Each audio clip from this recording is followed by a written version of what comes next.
সোনাউল্লাহ উচ্চতর মাধ্যমিক বিদ্যালয়ের শতবর্ষ উদযাপন উপলক্ষে আগামী 27শে জানুয়ারি একটি বিশেষ সভার আয়োজন করা হয়েছে বিদ্যালয়ের মাঠে।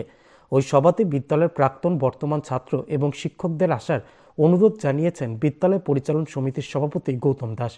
তিনি এই নিয়ে বুধবার এক সাংবাদিক সম্মেলনের আয়োজন করেছিলেন। সেখানে উপস্থিত ছিলেন বিদ্যালয়ের শিক্ষক শিক্ষিকা সহ অন্যরা। গৌতমবাবু বলেন, 27শে জানুয়ারির ওই সভার মাধ্যমে আগামী দিনে বিদ্যালয়ের শতবর্ষ উদযাপনের বিষয় নিয়ে বিস্তারিত আলোচনা করা হবে। বিদ্যালয় জলপাইগুড়ির বুকের আত্মার সাথে জড়িয়ে আছে এবং এই বিদ্যালয়ের বিগত ইতিহাস এবং জলপাইগুড়ি শহরের সাথে এই বিদ্যালয় এটা নতুনভাবে কিছু বলার অপেক্ষা রাখে না। এটা 1921 সালে এই সোনাউল্লাহ বিদ্যালয় প্রতিষ্ঠা লাভ করে আমাদের আমির উল মুলুক সোনাউল্লাহ সাহেবের দানে এবং সরকারি প্রচেষ্টায় স্কুলটা তো প্রতিষ্ঠা লাভ করে।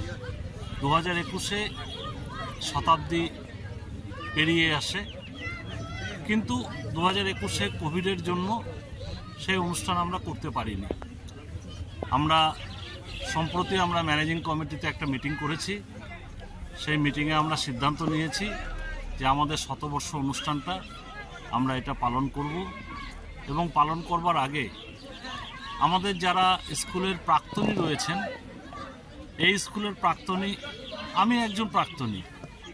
আমি যেমন ক্লাস 1 থেকে ক্লাস 12 12 বছর আমি সোনাউল্লাহ স্কুলে পড়াশোনা করেছি। আমি একজন 12 বছর ধরে পড়াশোনা করা প্রাক্তনী।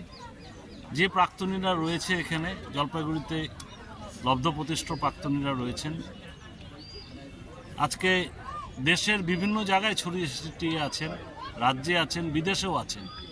অনেকের সাথেই যোগাযোগ হয়েছে, অনেকেই এই শতবর্ষ নিয়ে আমরা ভেবেছি। আমরা আগামী 27 তারিখ বেলা 12টার সময়, মানুষের কাছে আলাদাভাবে যাওয়া সম্ভব না, আমরা আপনাদের মাধ্যমে এবং আপনাদের কাছে অনুরোধ রাখবো, আপনারা সবার কাছে বার্তাটা পৌঁছে দেবেন।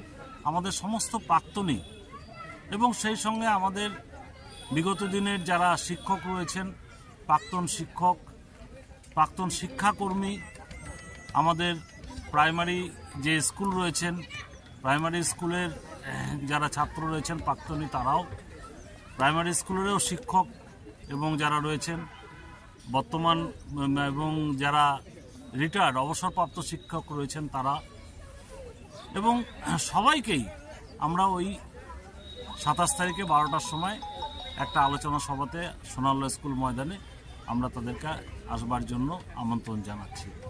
এবং আমাদের এই সিদ্ধান্ত আজকে আমরা আপনাদের মাধ্যমে, আপনাদের উপস্থিতিতে আমরা এই ব্যানার পাবলিশ করে আমরা এটাকে আজকে ঘোষণা করি।